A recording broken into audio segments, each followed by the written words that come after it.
Muy bien, empezamos entonces a compartir el título para hoy es Una nación amenazada. Vamos a hablar un poco de Nínive, cuando la ciudad de Nínive fue amenazada de que vendría un desastre en contra de ellos. Vamos a reflexionar un poquito sobre esto. El título es Una nación amenazada por la pronta venida de un gran desastre. Vamos a basar esta plataforma para irnos a la palabra de Dios. Por favor, vamos a utilizar Marcos 24, Lucas 17 y Lucas 11. Y vamos a conectarnos de alguna manera como con lo que hablamos antes. Por favor, Mateo 24, de su Nuevo Testamento. Mateo 24, el gran pasaje que vimos el domingo anterior. Y leo el versículo 3 de Mateo 24, que fue el tema que desarrollamos antes para ubicarnos. Mateo 24 dice el versículo 3, y estando él sentado en el monte de los olivos, los discípulos se le acercaron aparte, diciendo, dinos cuándo serán estas cosas y qué señal habrá de tu venida y del fin del siglo. Jesús respondió a esta pregunta de una manera extensa y nos da en esta respuesta, tanto en el resto de los versículos en el capítulo 24, nos da unas pistas para que los creyentes que creemos en la Biblia como autoridad suprema de todos los hombres en la tierra, que es la palabra viva de Dios, es la palabra escrita como Cristo es el verbo encarnado, la palabra encarnada.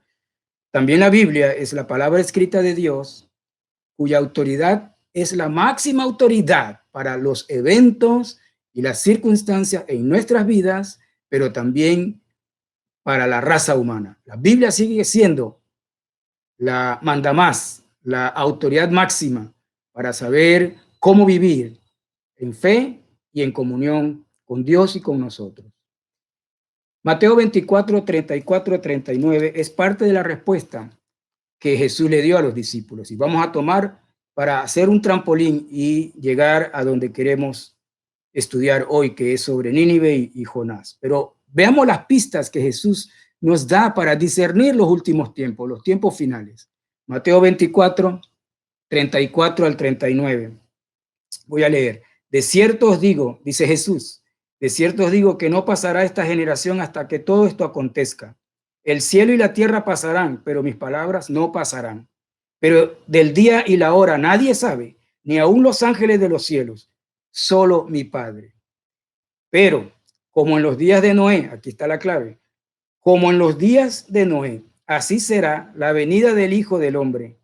Porque como en los días antes del diluvio, los días antes del diluvio, estaban comiendo y bebiendo, casándose y dando en casamiento, hay un hasta el día en que Noé entró en el arca y no entendieron hasta que vino el diluvio y se los llevó a todos. Así será también la venida del Hijo del Hombre. Palabras duras, pero es la guía anticipada de Dios para nosotros.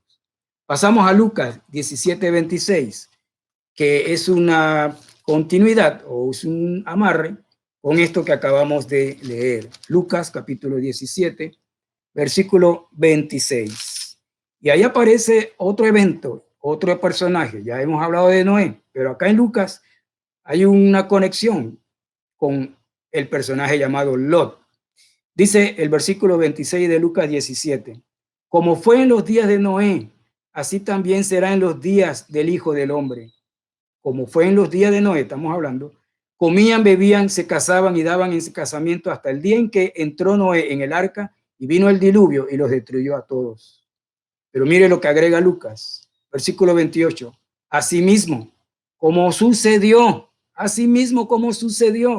en los días de Lot, comían, bebían, compraban, vendían, plantaban, edificaban. Más el día en que Lot salió de Sodoma, Lot, el justo Lot, salió de la tribulación que se vivía en Sodoma, salió de Sodoma, llovió del cielo fuego y azufre y los destruyó a todos.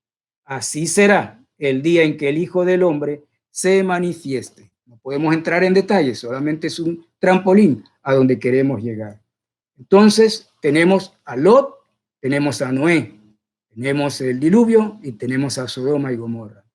Esto nos da conexión con otro personaje y otra pista para las señales de los últimos tiempos.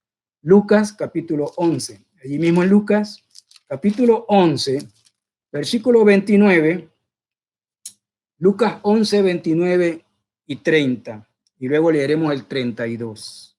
Lucas 11, 29 dice, y apiñándose las multitudes, comenzó a decir, Jesús dice, esta generación es mala.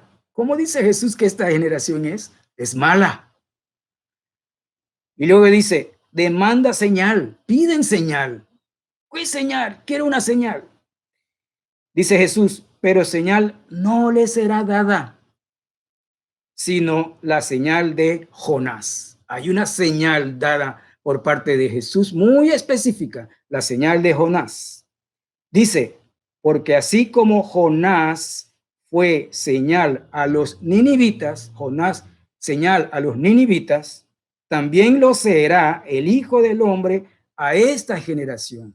¿Cuál es la señal para esta generación? Jesús, el Hijo del Hombre. También lo será el Hijo del Hombre a esta generación. No hay otra señal que nos pueda levantar los ánimos, las preocupaciones, las dudas, la desesperación. Hay solo una señal para esta época, la señal de Jesús, el Hijo del Hombre, su cruz, su sepulcro y su resurrección. Es la señal para hoy y todos los tiempos. Desde que Él vino la primera vez, estamos esperando la segunda vez. Él sigue siendo la señal exclusiva para nuestros días. Leo el versículo 32.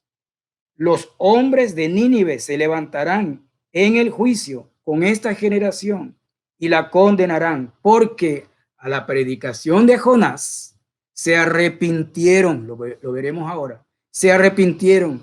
Y he aquí, dice Jesús, he aquí, más que Jonás, en este lugar, se refería a él mismo. Él es más que Jonás, el verdadero profeta, el verdadero sacerdote, el verdadero rey.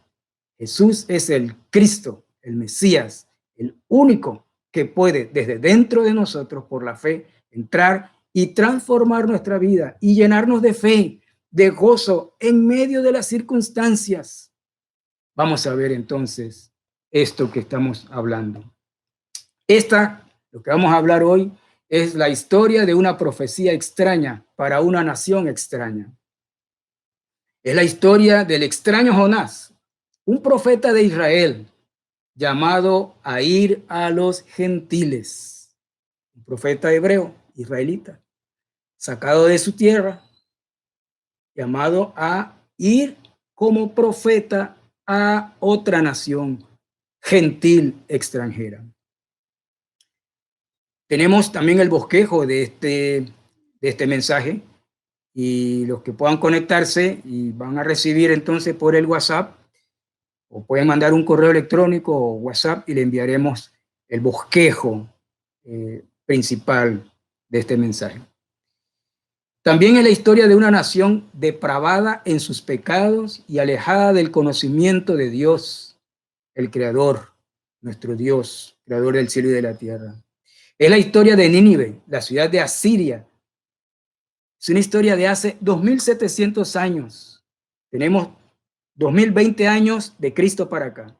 Pero antes de Cristo, 700 años antes, se registra esta historia.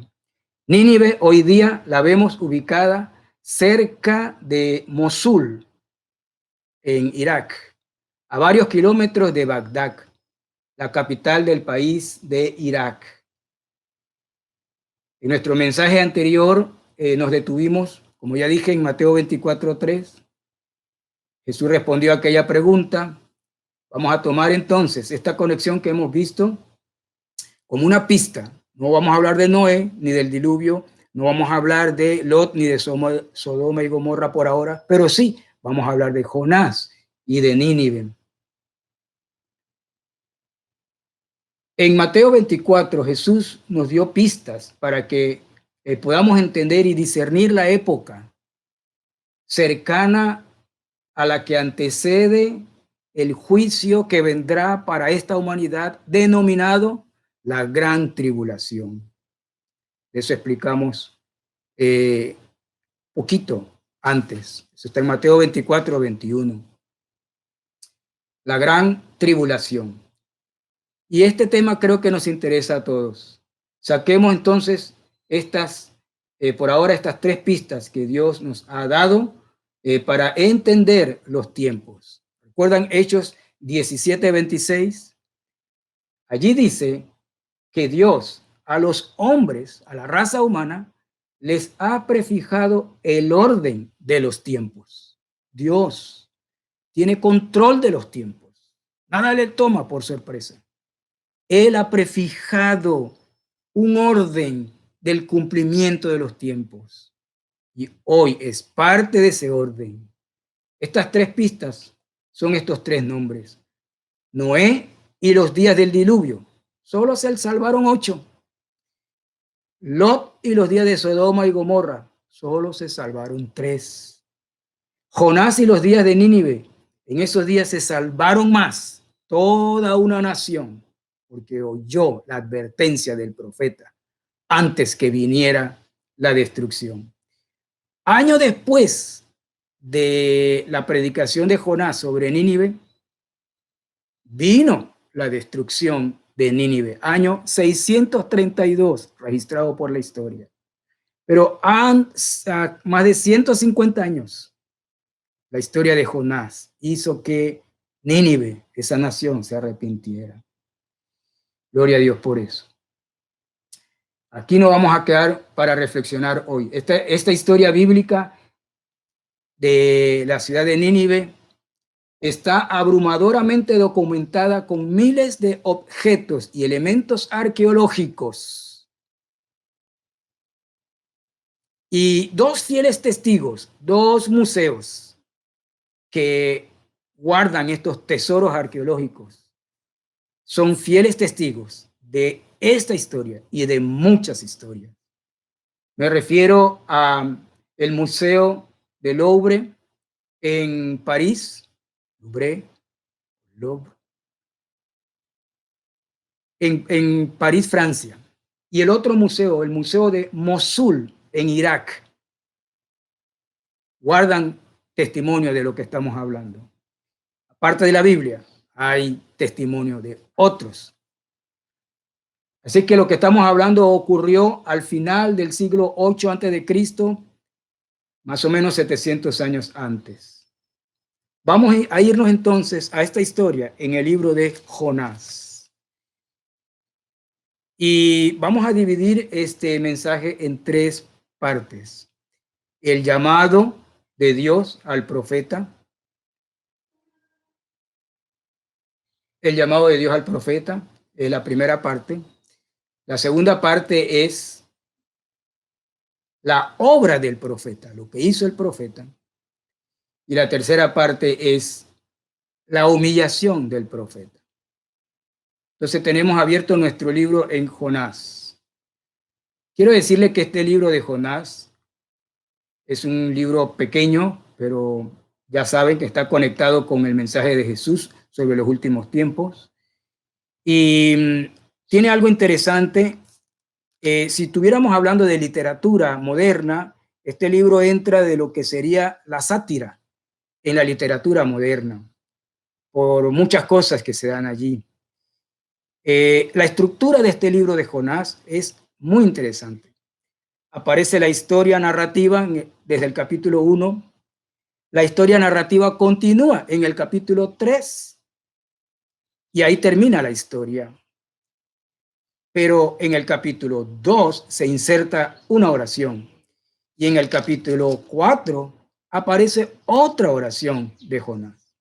Así es que esto nos da una idea que el tema de los tiempos finales debe estar lleno de oración. No entraremos en detalle allí, pero veremos algunas cosas.